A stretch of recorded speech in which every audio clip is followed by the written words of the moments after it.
Hello everybody, welcome back to another video. Today is another episode of reviewing NHL teams so far, as today we got the Los Angeles Kings as we just keep knocking them teams down. But before we get into the video, if you are new to the channel, make sure to slap that subscribe button and also hit that like button as well. That'll be very much appreciated. Also, if you guys don't know, I do tons of live streams on Twitch, so make sure to go check that out. The link will be down in the description below. I do franchise mode. I'm going to be doing some just where I watch hockey games and just hockey highlights on Twitch and just kind of ramble on and maybe watch some hockey fights and stuff like that. I'm planning on, I don't know when I'm going to do it, but when I am during Christmas break, I'm planning on doing kind of tons of those types of live streams where we just chill, watch some hockey, and play some video games as well, so check that out.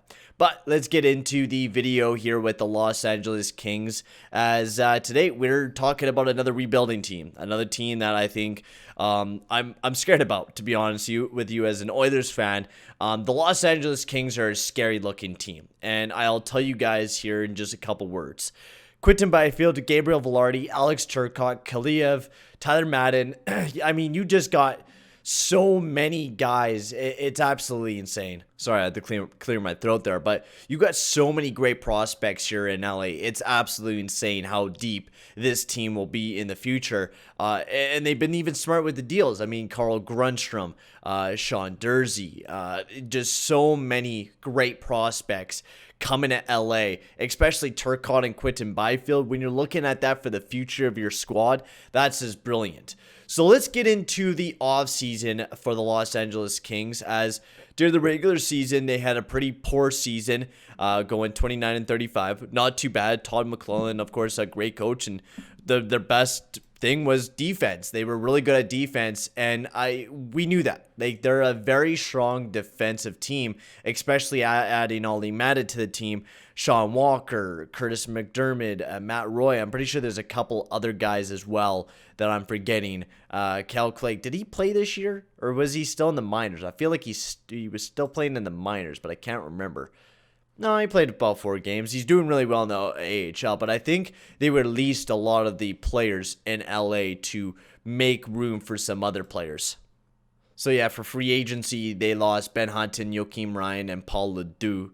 They lost those 3 defensemen. So I think the way that they are going for sure is a younger defensive core.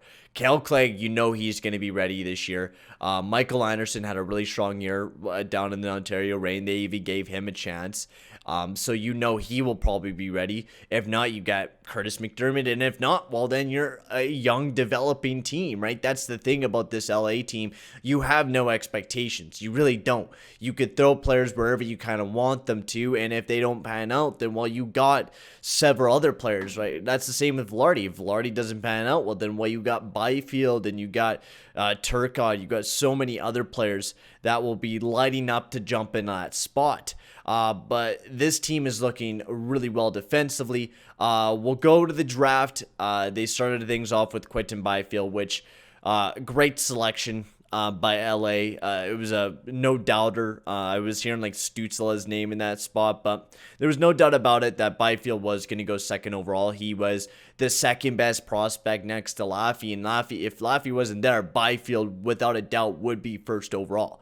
Byfield is a seriously good prospect. I'm really excited to see how well they do. Hallsgren's another good defensive prospect for the team, especially producing really well this year and last year for the under-20. But now he's playing in the SHL, and he's still producing really good numbers. So LA fans, be excited for him. Casper Simon Toval, right? Yeah, I think that's how you say his name. But a lot of good draft picks. And not just that, they were pretty noisy during the draft.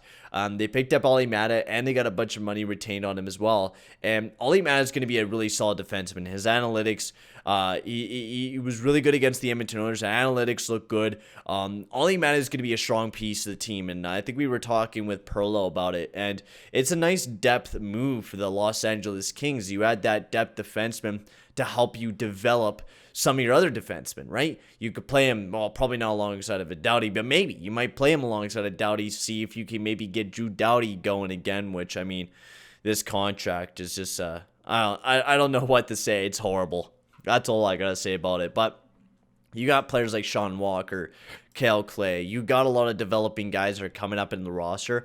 Ollie Mata makes it so that he can help those younger guys out. And Ollie Mata has been through the chute, right? He's won a Stanley Cup before. He's been on a rebuilding team there in Chicago practically, even though they made it to the playoffs.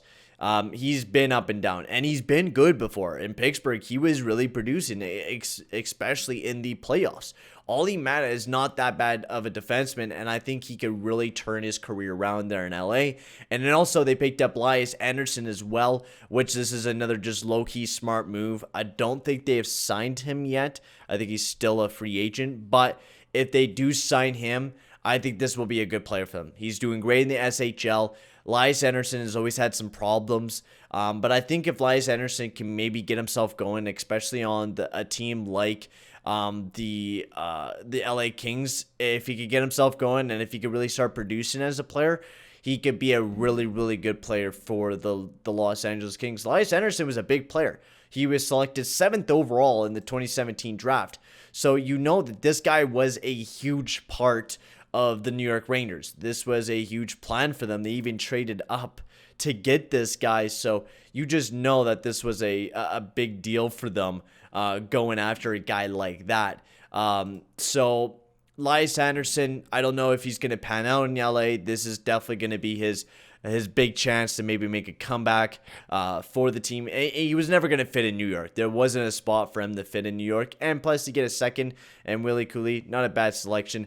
And then going into the signings for the LA Kings, they were pretty quiet. They lost a lot of players, but they just got Byfield back and then signed some depth players in Mark Alt, Austin Strand. They got back Droy Gorsink.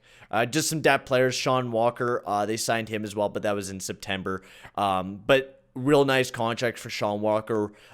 He's actually worth way more, and with how young he is, he's going to develop into a very, very nice defenseman for the LA Kings, and especially for the money he's making, it's a perfect contract for a guy like him that I think could be a top 4 defenseman for the LA Kings. And if you're an LA Kings fan, just be excited, man. Like, I know you're going to be going through another rough year, but your Rob Blake is really, really doing a good job developing this team, drafting, and just letting the kids play. He really is.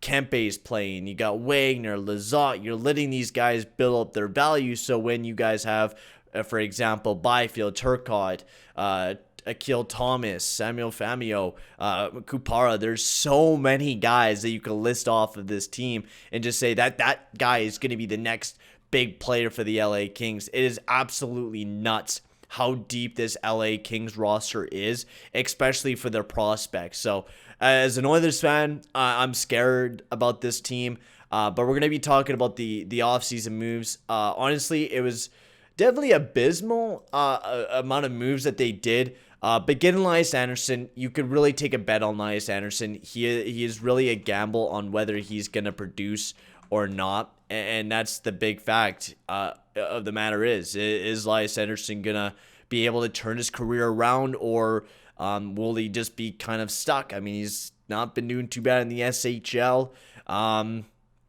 Wasn't too bad in the AHL, but he's really going to have to turn his career around, and hopefully he doesn't. I really do hope for the best for the kid. He's produced really well before for Sweden and stuff like that. He's doing really well in the SHL, so we'll see how well he does.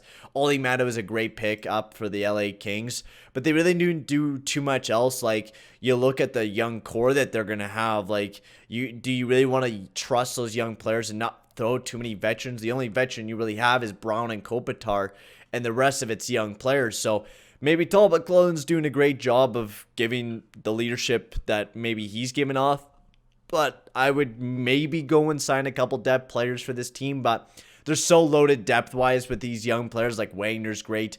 Jared Anderson-Dolan, I think, has he played a year yet? He's played a couple games for the LA Kings, but nothing too full, and he's done really good in the AHL. Of course, my camera died on me, of course, like usual. But let's wrap this video up here for the LA Kings. I'm going to give this team a B+. And the reason why I'm going to give it a B+ is I just don't like the way that they're not going to fill it out with some veteran leadership. I think they maybe could have brought in another goal scorer. Maybe could have addressed that. But this is a rebuilding team. I'm going to give it a B+. They really did good with Byfield, Mata, Elias Anderson. some good gambles, and that's what you need to do as a rebuilding team. So big old B+ for the LA Kings. And God, as an Oilers fan, I am definitely intimidated about this team. But I'm going to end the video here, guys. Make sure to like and subscribe, and I'll see you guys all in the next video. Adios, amigos.